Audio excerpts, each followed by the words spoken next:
Je me tiens donc à votre disposition pour, comme vous le savez désormais, des questions sur le Conseil dans un premier temps et éventuellement, s'il y en avait, des questions d'actualité.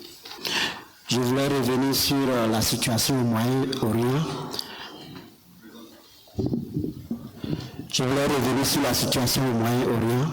Nous avons, vous l'avez souligné tout à l'heure, nous avons des compatriotes en Iran et à Israël. Quelle est leur situation actuellement? Parce qu'on a appris sur des informations qu'il y avait quelques petits problèmes. Est-ce qu'ils sont tous sains?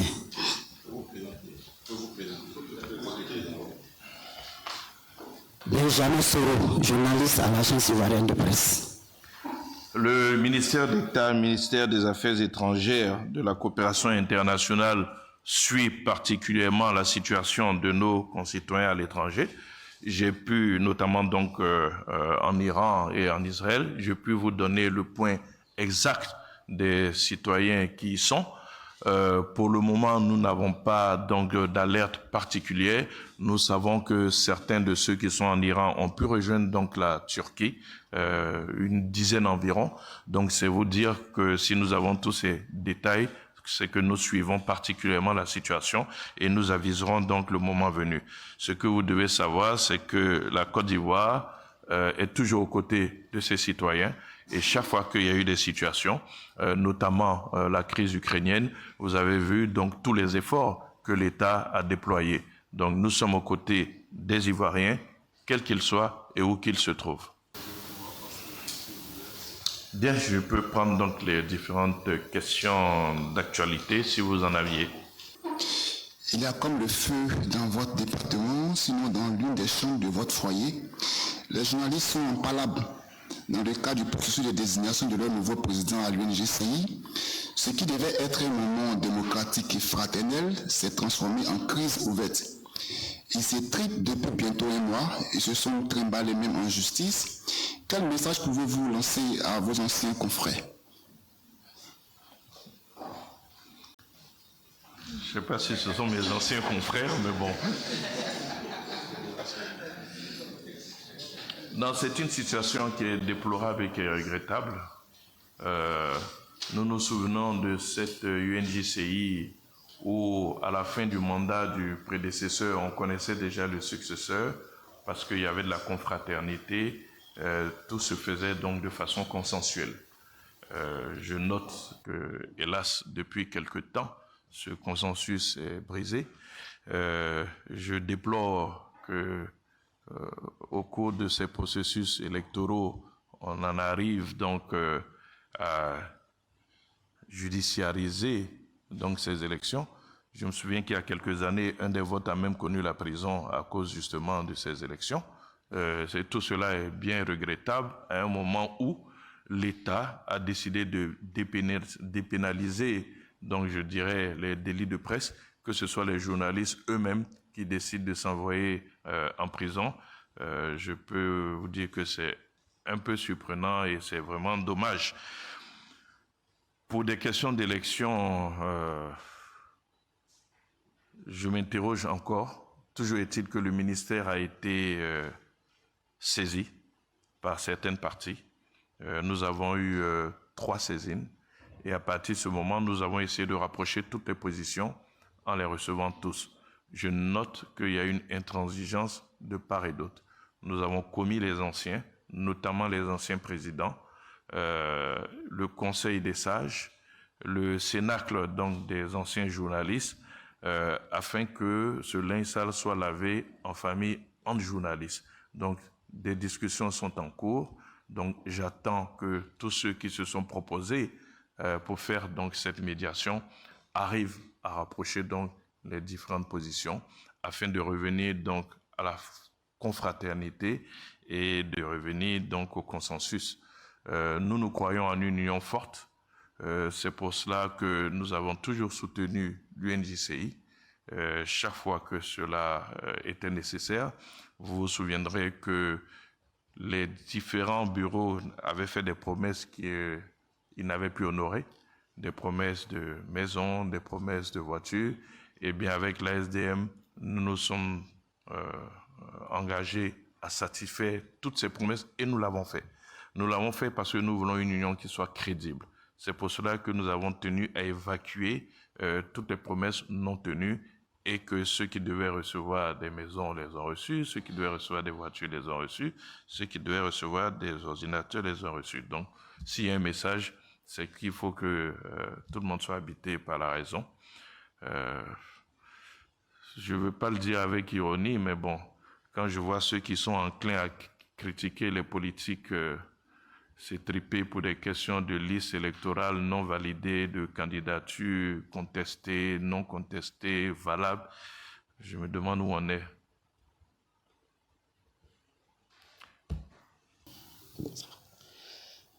Bonjour, Monsieur le ministre, c'est Cyprien Kwasi pour Abidjan.net. Toujours sur la même question relativement à la crise qui secoue l'UNJCI, Monsieur le ministre.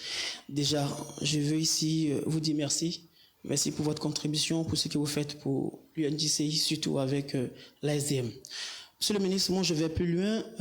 L'ex-président de l'UNJCI, Jean-Claude Coulibaly, vous accuse de vous immiscer dans la crise qui secoue actuellement l'Union, allant jusqu'à affirmer que vous soutiendrez un camp. Il aura également sollicité certaines associations de presse africaines pour dénoncer votre position. Comment réagissez-vous face à ces accusations et quelle est votre part de vérité dans cette crise qui secoue l'UNJCI?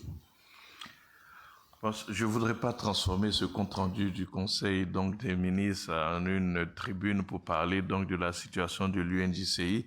Je n'ai rien à dire sur ces accusations fallacieuses qui ne reposent sur absolument rien. L'UNJCI est dans le secteur de la communication.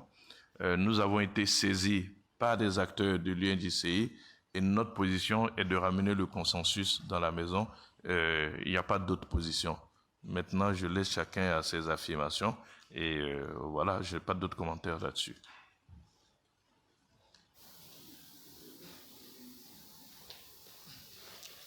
Bonjour, Monsieur le ministre. Balogun Adama pour le Baromètre. Alors, Monsieur le ministre, depuis un bon moment, la question du remblayage anarchique illégal surtout fait beaucoup de vagues sans véritablement emporter quelqu'un. Et les structures institutionnelles impliquées refusent toute responsabilité. Alors, au regard du caractère illégal qu'ont ces activités et de l'impact sur l'environnement, est-ce que les responsabilités seront clairement situées? Et aussi, vu l'engagement de la Côte d'Ivoire dans la préservation de l'environnement, est-ce que des mesures plus dissuasives seront prises pour essayer d'entraver, de dissuader tous ces contrevenants? La seconde question relative à un cri de cœur des populations depuis un bon moment, il s'agit de la question de la cherté des loyers.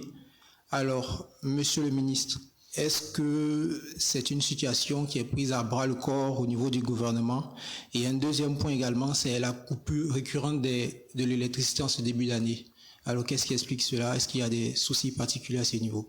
Merci. Alors, sur la question des remblayages, je voudrais vous inviter à vous adresser au ministère technique et à sortir de toutes les affirmations qui sont faites, je dirais, sans preuve véritable sur cette question-là. Les remblayages, on ne dit pas qu'il n'y en a pas, on ne dit pas qu'il n'y en a pas d'illégal non plus, mais ce que vous devez savoir, c'est que la plupart de ces remblayages étaient prévus dans le cadre donc du développement du Grand Abidjan. Je veux parler notamment de la zone portuaire, qui a connu plusieurs remblayages autorisés par l'État depuis les années 60-70, ensuite dans les années 80 et autour des années 91, en raison du développement de l'activité portuaire.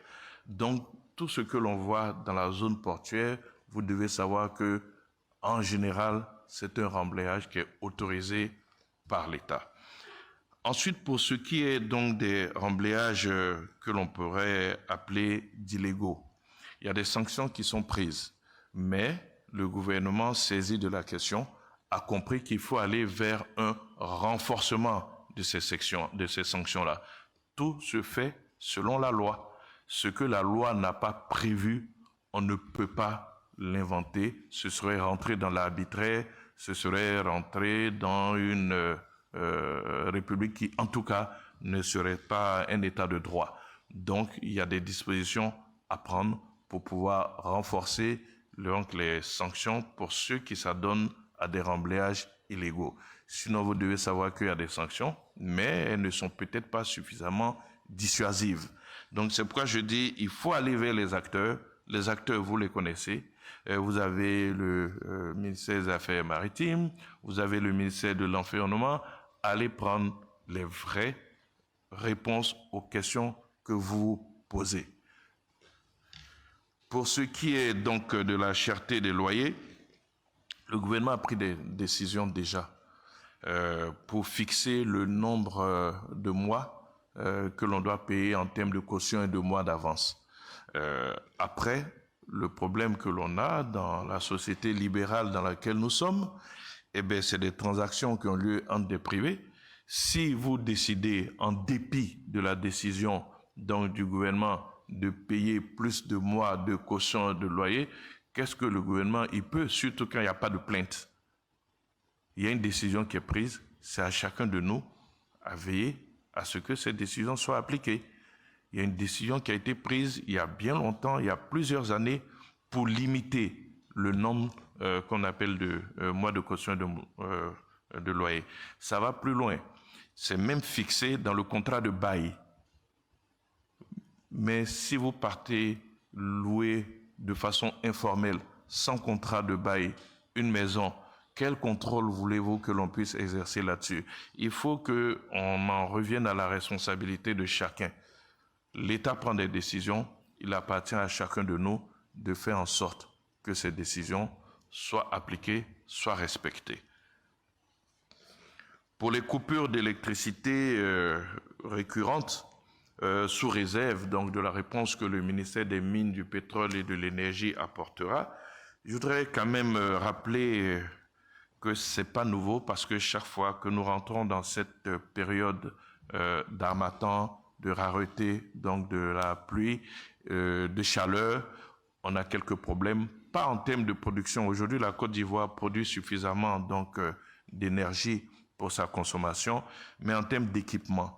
Nos équipements donc doivent être renouvelés. Il y a un plan donc qui est mis en œuvre pour renouveler donc tout l'équipement qui permet la distribution de l'électricité, mais très souvent, comme c'est arrivé il y a quelques années avec la grave crise qu'on a connue, c'est un transformateur donc qui lâche, qui brûle, qui s'incendie, etc.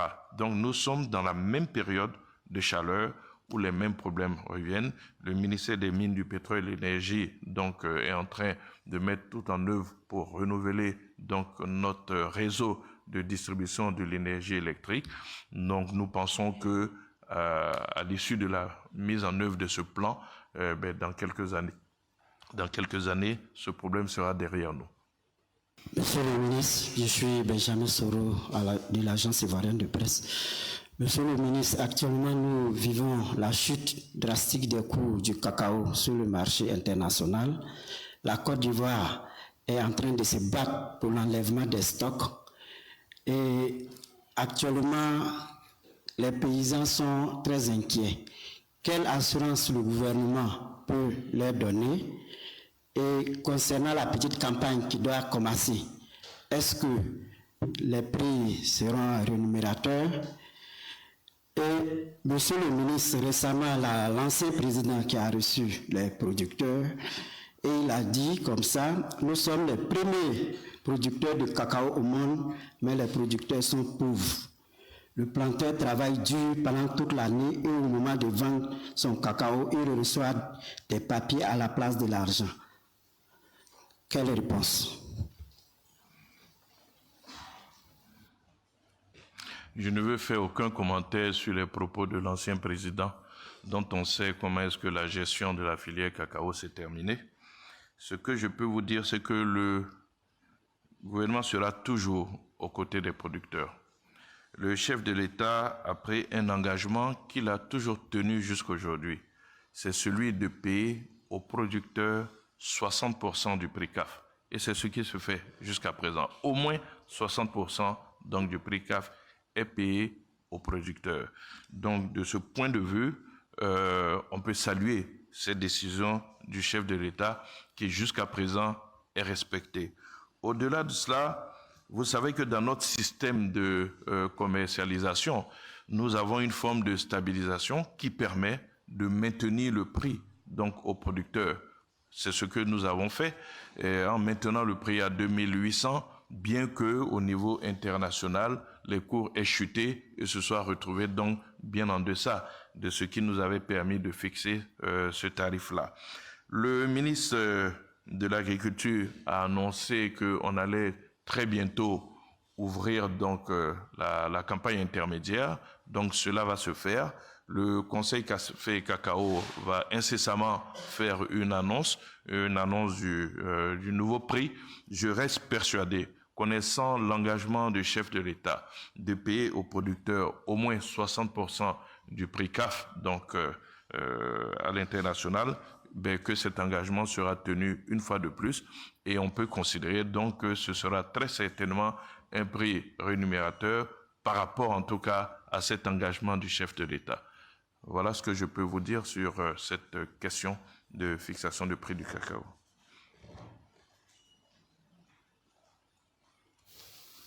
Bonsoir, Monsieur le ministre. Je suis Vénan Sakar, journaliste pour le quotidien L'Inter. Monsieur le ministre, nous apprenons depuis quelques jours la libération de certains prisonniers politiques arrêtés dans le cadre des événements en lien avec les élections présidentielles de 2025. Est-ce que cela est avéré? Et est-ce à dire que des pourparlers sont en cours avec l'opposition qui réclame la libération de ces personnes-là? Ce sont des militants, je précise, du Parti des peuples africains, Côte d'Ivoire, PPAC. Je vous remercie. D'abord, je voudrais vous dire qu'il n'y a pas de prisonniers politiques dans notre pays. Moi, je n'adhère pas à cet élément de langage. Vous avez des gens qui ont été arrêtés parce qu'ils ont commis des troubles à l'ordre public, parce qu'ils se sont livrés à des actes de vandalisme, parce qu'ils ont cassé des véhicules, ils ont incendié des bus, ils ont tenté de mettre le feu à une usine de production de gaz avec tout le risque que cela comportait de faire disparaître complètement un village. Ce ne sont pas des prisonniers politiques. Donc il faut que cela soit clair. C'est des gens qui ont commis des délits et qui se sont retrouvés en prison pour cela. Donc là-dessus, je voudrais clarifier les choses. Ensuite, je n'ai pas connaissance de libération. La justice peut accorder des libérations conditionnelles. Je ne connais pas les conditions dans lesquelles ils ont été libérés, donc je ne peux pas me prononcer là-dessus. Maintenant, qu'il y ait des pourparlers, bon, toujours est-il que vous connaissez notre pays, nous construisons un état de droit. Une fois que l'affaire est dans la main de la justice va jusqu'au bout.